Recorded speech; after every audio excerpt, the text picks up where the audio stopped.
बनने ने जी बड़े मज़ेदार बाजरे के बिस्किट, वो भी तवे ते ज़रूर रेसिपी वेखो। मैं तुहाडे नाल शेयर कीती है, बड़े मज़ेदार ते झटपट बनने वाली रेसिपी है ते ज़रूर ट्राई करिया जे। ते अज मैं पंजाबी तुहाडे नाल कोई गलबात करने आ। अपनी ज़ुबान माँ बोली ते विच ते गल करनी बड़ी आसान हो जाती है, बड़ी मौज हो जाती है। तो अज मैं तुहाडे नाल शेयर कर रही हूँ भी बड़ी मज़ेदार जी देसी रेसिपी, इस तो अपनी देसी जुबान में पंजाबी च गलबात करने आ। तो बिस्मिल्लाहिर्रहमानिर्रहीम, अस्सलाम वालेकुम। की हाल चाल है तुहाडा सब दा, कैसे हो? अल्हम्दुलिल्लाह मैं ठीक हाँ। तो तुहाडे नाल मज़ेदार जी रेसिपी अज शेयर करनी आ पई। यह जी बाजरे का आटा आधा किलो, एक मुट्ठी भर के चक्की का आटा सफ़ेद वाला गंदम का वो पा दिता है। तो हुण इहदे विच अगली चीज़ जिहड़ी पावांगी वो जी काले तिल। बस अंदाजे नाल बस पाई जावांगी चीज़ां। उस तो बाद सफ़ेद तिल ते खशखाश भी थोड़ी जी पा दिओ। यकीन करो इन्हां चीज़ां दा इहदे विच बड़ा मज़ा आंदा है ते बड़ी मज़ेदार साडी रोटी बिस्किट बन जाती है। अद्धा टी स्पून मैं पा दिता इहदे विच बेकिंग पाउडर। और मेरे कोल घ्यो खत्म होया सी, तुसी घ्यो पाया जे, मैं आयल पा दिता है। ਇਹ ਹੁਣ थोड़ी जी मलाई पा देंगे 2-3 चम्मच भर के। मेरे को घ्यो नहीं सी इस वे तो मलाई पा दी है। तुसी मलाई पा लो, मक्खन पा लवो, दोनों ही चीज़ां पाओगे बहुत ही मज़ेदार बनेगी। तो एक अंडा भी ज़रूर शामिल कर लवो।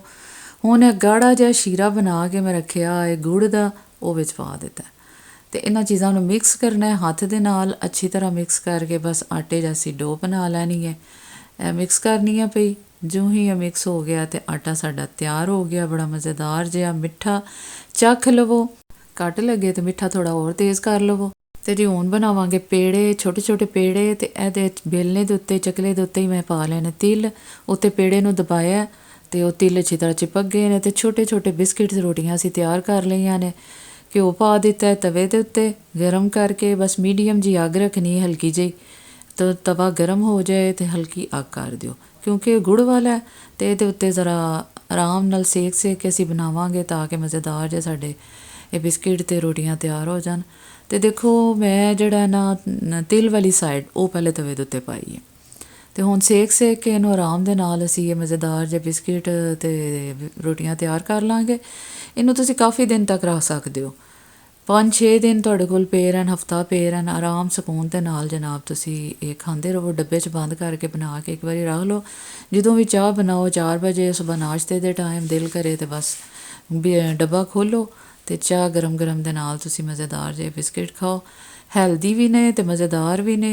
बच्चों नूं दिओ बना के, बड़े बच्चे शौक नाल खांदे ने। लंच विच दिओ उन्हां नूं, स्कूलों आन तो उदों दिओ। वेखो बड़े मज़ेदार माशाअल्लाह साढ़े तैयार हो गए ने, रोटियां भी बिस्किट भी। और तवे दे उत्ते झटपट, ना ओवन की ज़रूरत है ना किसी होर चीज़ की। तो चैनल नूं सबसक्राइब करो। रेसिपी पसंद आई होवे तो ज़रूर चैनल नूं सबसक्राइब करो और कमेंट्स विच शेयर करके दसो कि तुसीं भी रोटी बनाई है तो कैसी लगी है। बड़ी मज़ेदार बनेगी इंशाअल्लाह ताला। खुश रवो, आबाद रवो, अपनियां दुआवां च मैनूं भी याद रखो। तुहाडा सारिआं दा बहुत शुक्रिया, बेहद नवाजिश। अल्लाह हाफिज़।